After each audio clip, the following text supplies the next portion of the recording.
खूनी कुआं। सीमा गर्मियों की छुट्टियों में अपनी नानी के गांव आई थी। सीमा नानी के घर पहुंचने के बाद अपनी नानी के पैर छूती है और उनसे आशीर्वाद लेती है। तभी उसकी नानी उससे कहती है, इतनी बड़ी हो गई मेरी सीमा, चल जल्दी से हाथ मुंह धो ले, मैं तेरे लिए खाना लगा देती हूँ। भूख लगी होगी ना? हाँ नानी, भूख तो लग रही है मुझे। आपके हाथ के बने हुए पीले दाल और चावल खाने की। कितना टाइम हो गया है मुझे आपके हाथ का बना हुआ दाल चावल खाए हुए।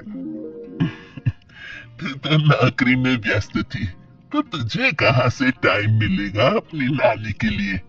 और जब इतने टाइम बाद आई है तो ज्यादा टाइम के लिए रुक कर जाएगी तू। हाँ हाँ हाँ नानी, इस बार पूरे 2 महीने के लिए आई हूँ।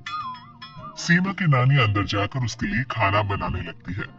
सीमा कमरे में अकेली होती है, तभी उसे किसी औरत के रोने की आवाज सुनाई देती है। वो कभी खिड़की से बाहर झांकती है तो कभी दरवाजे से बाहर झांकती है। उसे समझ में नहीं आ रहा होता है कि आखिर रो कौन रहा है। तभी नानी खाना लेकर आ जाती है। वो अपनी नानी से कहती है, नानी, कोई औरत रो रही है क्या? मैं जब से यहाँ आई हूँ तब से मुझे यहाँ किसी औरत की रोने की आवाज आ रही है। हे भगवान, कहीं ये वही तो नहीं? बोलो ना नानी। अरे कोई नहीं रो रहा, ये तेरे मन का वहम है। और तू ना अब खाना खा ले, ज्यादा यहाँ वहाँ की बातों में ध्यान मत दिया कर। जल्दी से खाना खा और फिर मेरे साथ आ जा मेरे कमरे में। दोनों बैठकर खूब सारी बातें करेंगे। ऐसे ही अगले दिन सीमा अपनी नानी के साथ गांव की बाजार जा रही होती है।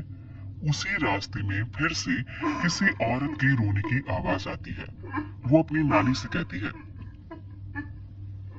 अरे नानी, क्या सच में तुम्हें अभी भी किसी औरत के रोने की आवाज नहीं सुनाई दे रही? मुझे किसी औरत की बहुत बुरी तरीके से रोने और चीखने की आवाजें आ रही है। मैं बहुत परेशान हूँ नानी, आखिर ये कौन है? मुझे लगता है कि सीमा को शहर भेज देना चाहिए। यहाँ रहना उसके लिए ठीक नहीं। नानी बोलो ना, आप चुप क्यों हो जाते हो?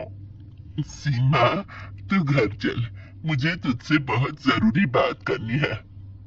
नानी सीमा को घर ले आती है और सीमा से कहती है, सीमा, कल सुबह तू शहर वापस चली जाएगी। अरे अचानक, आखिर क्या बात है नानी? आप मुझे ऐसे जाने को क्यों कह रही हो? मैं बस जो कह रही हूँ उस पर ध्यान दे। तू कल सुबह यहाँ से चली जाएगी, और ये बात मैं कोई मजाक में नहीं बोल रही। तू कल जाएगी तो मतलब जाएगी। अरे नानी, चली जाऊंगी मैं, ठीक है, पर आखिर बात क्या है ये तो बता दो। मम्मी से कोई बात हुई है या फिर मुझसे कोई गलती हुई है जो तुम मुझे अचानक से जाने के लिए बोल रही हो?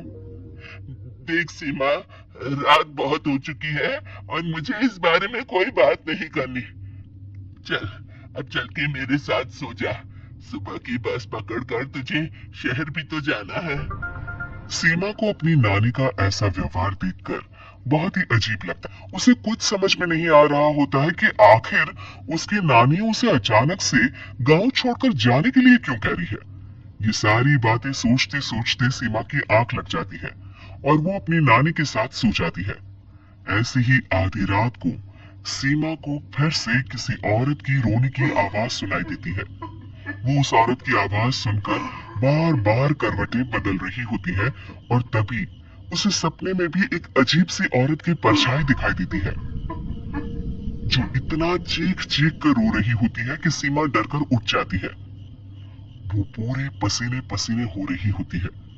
वो अपने आसपास देखती है तो घर में बिल्कुल शांति का माहौल होता है। सीमा घबरा जाती है। वो अपनी नानी को जगाने की कोशिश करती है मगर उसकी नानी नहीं जगती। सीमा को फिर से उस औरत की रोने की आवाज सुनाई देती है। आखिरकार सीमा अपने आप को रोक नहीं पाती और वो घर का दरवाजा खोलकर बाहर निकलती है। आखिर ये माजरा क्या है? आज तो मैं पता करके रहूंगी। अब आवाज का पीछा करते हुए सीमा आधी रात को गांव की चौपाल के पास बने कुएं के पास पहुंच जाती है, जहां कुएं की चारों ओर बेड़ियां लगी होती है उन बेड़ियों में लगे हुए ताले के साथ एक लाल रंग का कपड़ा और माता रानी का कलावा बंधा होता है। उस कुएं में से सीमा को किसी के रोने की आवाज आती है। सीमा परेशान हो जाती है। इस कुएं में कौन है? कौन है यहाँ? सुनो, कौन है? कौन रो रहा है? वो चिल्ला चिल्ला कर पूछती है और साथ ही लोगों को जगाने की कोशिश करती है, मगर किसी को भी उसकी आवाज सुनाई नहीं देती। अब सीमा खुद उस कुएं के पास की बेड़ियों और तालों को खोलने की कोशिश करती है और किसी तरह कुछ देर की मशक्कत के बाद सीमा उसको खोल भी देती है। और जैसे ही वो कुआं खोलकर उसके अंदर झांकती है, सीमा उस कुएं में गिर जाती है। इतने में उसकी नानी की नींद भी खुल जाती है और सीमा को पास ना देखकर नानी परेशान हो जाती है। नानी घबराकर पूरे घर में उसे ढूंढने की कोशिश करती है, जिसके बाद उसकी नानी और सभी लोग उस खूनी कुएं के पास जाते हैं और सीमा की नानी कुएं के पास खड़ी होती है। सभी गांव वालों और सीमा की नानी को सीमा के चिल्लाने की आवाज आती है, बचाओ, कोई मुझे बचाओ, मेरी बच्ची, हम आ गए, हम तुझे बचा लेंगे। नानी, मुझे यहाँ बहुत डर लग रहा है। यहाँ इंसान की कटी हुई मुंडिया, हाथ, पैर और कंकाल है और खून भी है। नानी, मुझे डर लग रहा है। आप सब मेरी मदद कीजिए, नहीं तो ये खुली कुआं मेरी बच्ची को भी खा जाएगा।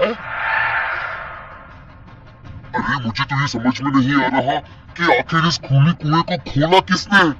सालों पहले इसको इतनी मुश्किलों के बाद तांत्रिक बाबा ने बंद किया था। अरे, पूरा गांव खुली कुएं के बारे में अच्छे से जानता है, तो कोई भी जानबूझकर तो ऐसा करेगा नहीं।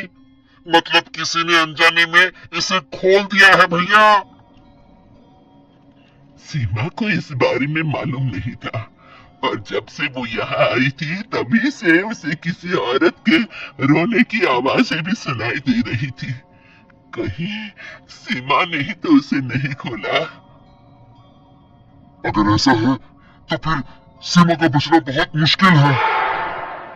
वहीं कुएं के अंदर सीमा रोते हुए बैठी होती है कि उसे आवाज सुनाई देती है जो कुएं के बाहर खड़े गांव वालों में से किसी को सुनाई नहीं देता। 5 सालों के बाद मुझे ताजा खून मिलेगा। तेरा खून पीकर आज मैं अपनी प्यास बुझाऊंगा।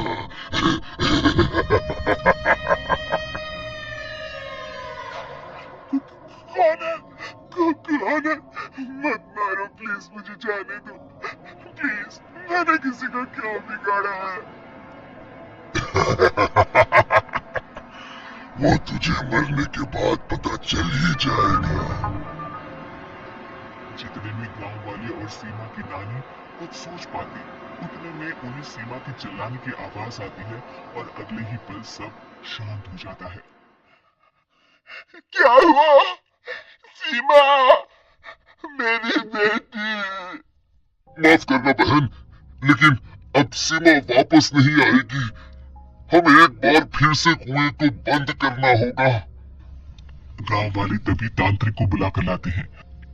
एक बार फिर अपनी शक्ति से तांत्रिक बाबा उस कुएं को हमेशा हमेशा के लिए बंद कर देते हैं और वहां एक बोर्ड लगा दिया जाता है कि यहाँ आना मना है।